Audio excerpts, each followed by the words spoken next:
بنو قریظہ اور بنو نذیر دو محلے تھے یہودیوں کے. یہودیوں نے بڑی عہد شکنی کی تو نبی پاک صلی اللہ علیہ وسلم نے ان کو بے دخل کر دیا، مدینے سے نکال دیا مدینہ منورہ سے. یہودی نکل گئے مدینہ طیبہ سے، تو جب وہ نکل کے جا رہے تھے تو ان کے مکان، ان کے باغ، ان کی جائیدادیں بچ گئیں. نبی پاک علیہ السلام نے انصار مدینہ کو پہلے بلایا. جاگ رہے ہیں نا آپ لوگ؟ پیسے آتے کسی کو برے لگتے ہیں؟ اب تو یہ بھی حلال حرام کی تمیز بھی اٹھتی جا رہی ہے. جائیداد، باغ، مال، علاقہ خالی ہوا ہے، وہ چلے گئے. لوگ تو ڈھونڈتے پھرتے ہیں. اللہ خیر فرمائے، شاملہ ہر جگہ ملتی نہیں اب شہروں میں، وہ کس کس نے نام کرا لی، کدھر گئی ہے کوئی خبر ہی نہیں، خالی جگہ پڑی ہے. میرے نبی پاک علیہ السلام نے پہلے انصار مدینہ کو بلایا. حضور نے فرمایا انصاریوں، بہت بڑی جائیدادیں یہودیوں کی بنو نذیر اور بنو قریظہ محلے خالی ہو گئے، میرا دل کرتا ہے وہ تمہیں دے دوں، اس لیے کہ تم نے اپنے مہاجر بھائیوں کے ساتھ بڑا تعاون کیا، جائیدادیں تم نے دے دی ہیں، مکانات دے دیے ہیں، بڑا کچھ تم نے دیا ہے، میرا دل کرتا ہے وہ تمہارے نام کر دوں. تو انصار مدینہ کیا کہنے لگے یا رسول اللہ، دے تو ہم نے دیا ہے پر وہ بیچارے جھچکتے ہی رہتے ہیں، وہ جھچکتے ہی رہتے ہیں، کھول کے ہماری چیزیں استعمال نہیں کرتے. تو حضور ہم تو پہلے ہی انصار ہیں، ہمارے پاس بڑا کچھ ہے، آپ مہربانی فرمائیں وہ سارا کچھ مہاجروں کو دے دے مہاجرین کو ہمیں نہیں چاہیے. اب چلے گئے بات کر کے، میرے حبیب پاک نے مہاجروں کو بلا لیا. فرمایا بنو نذیر اور بنو قریظہ قبیلے کی جائیدادیں آئی ہیں، تمہارے پاس بظاہر جو چیزیں ہیں بھی وہ بھی انصار مدینہ کی ہیں، تو میرا یہ خیال ہے کہ وہ سارا کچھ تمہیں دے دیا جائے. ابو بکر صدیق رضی اللہ تعالیٰ عنہ کہنے لگے یا رسول اللہ صلی اللہ علیہ وسلم، ہمارے انصار بھائیوں نے ہمارے لیے دل تک کھول دیے ہیں حضور، انہوں نے ہر چیز بانٹ کے ہمارے سامنے رکھ دی ہے، ہم اتنے خرد غرض ہیں کہ سارا کچھ لپیٹ جائیں. کہ حضور ہمارے پاس جو مکان ہے وہ ہے، ہم کاروبار کر رہے ہیں، تجارتیں کر رہے ہیں، مزدوریاں کر رہے ہیں، ہم انشاءاللہ اور بنا دیں گے، آپ یہ ہماری طرف سے ہمارے انصار بھائیوں کو گفٹ کر دیں، آپ انہیں دے دیں. میرے حبیب کی آنکھوں میں آنسو آ گئے. میرے نبی پاک علیہ السلام رو پڑے. یا رسول اللہ آپ کیوں روتے ہیں؟ فرمایا تمہارا یہ بھائی چارہ قائم رہا تو اللہ اسلام کو بڑی قوتیں عطا فرمائے گا، اللہ طاقتیں دے گا اسلام کو. اگر تمہارا یہ رنگ قائم رہا، یہ انداز، میرے غلاموں تمہارے یہ طور طریقے، ایک بھائی کہتا ہے دوسرے کو، دوسرا کہتا ہے تیسرے کو. مسلمانوں کی نا ایک تعداد لڑتے لڑتے لڑتے لڑتے دور چلے گئی. تاتاریوں نے قید کر لیا. 4 مسلمان تھے، تبلیغ کرنے گئے، جنگ کرنے گئے، جہاد کرتے کرتے کافروں سے لڑتے لڑتے تاتاری قوم میں چلے گئے، وہاں قید کر لیے گئے. تو سزائے موت کا حکم ہوا. 4 بزرگ تھے، سزائے موت کا حکم ہوا. تو تاتاری بادشاہ جو تھا وہ بڑا خلاف تھا، بڑا سخت مخالف تھا مسلمانوں کے. اس نے کہا کہ ان کو جب پھانسی دینا نا مسلمانوں کو تو میرے سامنے دینا. اب 4 عالم ہیں، 4 صوفی ہیں، سفید داڑیاں، سر پہ امامے. پھانسی کا وقت آیا تو جو پھانسی گھاٹ ہے وہ ایک ہے، چاروں کو کٹھے پھانسی نہیں ہو سکتی. ایک کو کہا کہ ایک ایک کر کے ان کو پھانسی دو. جب پھانسی کا وقت آیا نا تو جو سب سے پیچھے صوفی تھے وہ دوڑ کے آگے آئے، کہنے لگے بادشاہ پہلی باری میری لگا پہلی. اب بادشاہ نے کہا ٹھیک ہے اسے لٹکا دو. وہ قریب آئے تو دوسرے دوڑ آئے، کہنے لگے نہیں نہیں پہلی باری میں نے زیادہ کافر قتل کیے، میرا بڑا جرم ہے، مجھے پہلے سزا دو. ان کو پھانسی دینے لگے تو تیسرے آ گئے، کہنے لگے نہیں یہ تو میرا قتل کرتا تھا، رستے میں بتایا کرتا تھا، ڈھونڈ کے میں بتلاتا تھا کہ یہاں زیادہ تعداد ہے، مجھے پہلے پھانسی دو. تیسرے کے ساتھ بات ہو رہی تھی تو چوتھا دوڑا آیا، کہنے لگا یہ رستے بتاتا تھا، یہ تبلیغ کرتا تھا، یہ سارا کچھ کرتا تھا، لیکن کہا یہ کہتے تھے چلو واپس چلتے ہیں، میں جانے نہیں دیتا تھا، میں کہتا تھا اور کافر مارنے اور علاقے فتح کرنے، میرا جرم بڑا ہے، مجھے پہلے پھانسی دو. بادشاہ کہنے لگا مجھے 35 سال ہو گئے حکومت کرتے، بڑی دنیا کو پھانسی دی ہے، لوگ تو ایک دوسرے کو دھکے دیتے ہیں کہ پہلے تو جا پہلے تو جا، اور تم کیسی قوم ہو کہ ایک دوسرے پہ قربان ہو رہے ہو. کہنے لگا تم ایک باپ کی اولاد ہو. جاگ رہے ہیں آپ لوگ؟ تاتاری بادشاہ، کافر بادشاہ، اسلام کی مخالفت کر دیں، ایک باپ کی اولاد ہو کا نہیں، ایک قبیلے کے رہنے والے ہو کا نہیں، ایک ملک کے رہنے والے ہو نہیں. اس نے کہا رشتہ کیا ہے تمہارا، رشتہ کیا ہے؟ تو بول کے کہنے لگے خدا ایک ہے نبی ایک ہے، خدا ایک ہے اور نبی منفرد ایک ہے، اس قوم کی نقصان بھی ایک ہی سب کا نبی، اللہ بھی قرآن بھی ایک، کیا ہی اچھا تھا ہوتے اگر مسلمان بھی ایک، یوں تو سید بھی ہو مرزا بھی ہو افغان بھی ہو، تم سبھی کچھ ہو بتاؤ کہ مسلمان بھی ہو۔ فرمایا ہمارا اللہ ایک ہے نبی ایک ہے، تو کہا پھر ایک دوسرے پہ جان کیوں دیتے ہو؟ فرمایا ہمارے نبی نے ہمیں بھائی بھائی بنا دیا ہے، بھائی کا دل نہیں کرتا اس کی آنکھوں کے سامنے بھائی چلا جائے، ہمارا دل نہیں کرتا پہلے مجھے دے پہلے مجھے دے۔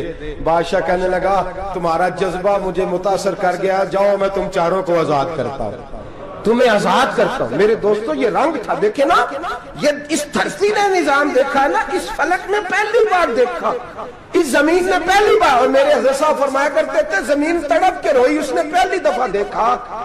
احد کا میدان ہے، 3 صحابہ تپتی ہوئی زمین پہ زخموں سے چور چور پڑے ہیں۔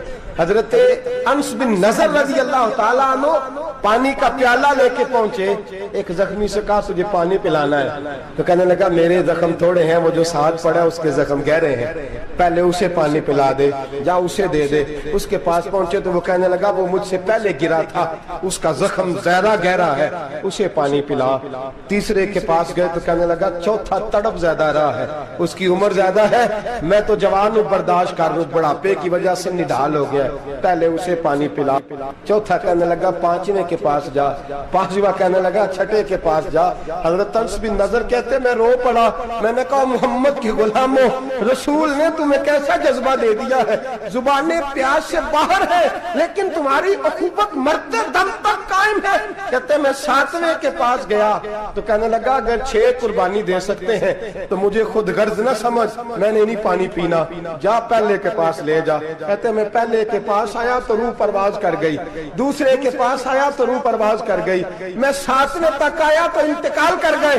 کہتے ہیں پانی کا پیالہ میں نے اٹھایا اور میں نے زمین پہ رکھا تو میں نے کہا پانی گوا رہنا، محمد کے غلام مر تو جاتے ہیں پر ایک دوسرے کا خیال بڑا رکھا کرتے ہیں، گوا رہنا یہ مر جایا کرتے لیکن ایک دوسرے کا درد۔ میرے دوستو لٹا ہوا برما، روتے ہوئے مسلمان، سسکیاں اور آہیں لیتی ہوئی مائیں پوچھتی ہیں اے خاصان رسول وقت دعا ہے، امت پہ تیری آ کے عجب وقت پڑا ہے، وہ دین جو بڑی شان سے نکلا تھا وطن سے، پردیس میں وہ دین آج غریب الغربا ہے، فریاد ہے اے کشتی امت کے نگہباں، بیڑا یہ تباہی کے قریب آن لگا ہے۔ اور کیا خوبصورت جملے کہے تھے کہ نبی پاک صلی اللہ علیہ وسلم نے، حضور نے فرمایا تھا میرا مومن ایک جان کی طرح ہوتا ہے، ایک جان کی طرح ہوتا ہے، ایک کو تکلیف ہو جسم کے ایک حصے کو سارا حصہ پریشان ہوتا ہے۔ فرمایا یہ ایک مکان کی طرح ہے، ایک اینٹ دوسری اینٹ کو مضبوط کرتی ہے، فرمایا یہ مضبوط لوگ ہیں، یہ مضبوط لوگ۔ حضرت عمر فاروق کا زمانہ ہے، ایک آدمی نے سیری بھیج دی ایک گھر میں بطور تحفہ، قحط کا زمانہ تھا، گوشت ملتا نہیں تھا، جانور، ایک آدمی نے سیری بھیج دی ایک آدمی کے گھر میں۔ اس نے کیا کیا؟ اس نے اپنی بیوی سے کہا ہماری تو خیر ہے، ساتھ والا پڑوسی زیادہ غریب ہے، ادھر نہ بھیج دے، یہاں گندم امیر شہر کی ہوتی رہی خراب اور بچی کسی فقیر کی فاقوں سے مر گئی، کہا ساتھ والے پڑوسی کے گھر سے میں کئی دنوں سے بھوک کی آوازیں وہاں بھیج دے۔ اس کے گھر گئی تو اس کی بیوی شوہر کو مشورہ دیتی ہے، کہتی ہے میرے بچے تو دلیر ہے، ساتھ والے کے چھوٹے ہیں، وہ گزارا نہیں، ادھر نہ بھیج دیں۔ ادھر گئی، ایک روایت ہے 7 گھر، ایک روایت ہے 21 گھر، 21 گھروں میں گھومتی ہوئی وہ سری پھر پہلے کے گھر میں آ گئی، اور پہلا صحابی کہنے لگا صرف تو نے محمد کا کلمہ نہیں پڑھا، باقی 20 نے بھی پڑھا ہوا ہے، صرف تو نے ہی رسول اللہ سے یہ درس نہیں لیا، باقیوں نے بھی لیا ہے، اور صرف تیرے اندر ہی جذبہ اظہار نہیں، تو ہی صرف مسلمانوں سے پیار نہیں کرتی، سارے ہی پیار کرتے ہیں۔ وہ سری پھر آ گئی ہے، اب کیا کرنا ہے؟ اب کیا کرنا ہے؟ امام نبوی نے لکھا ہے، وہ کہنے لگی کرنا کیا ہے، پکاؤں گی میں اور کھائیں گے 21 گھر، پھر بھی اکیلے نہیں کھائیں گے، پکاؤں گی میں اور کھائیں گے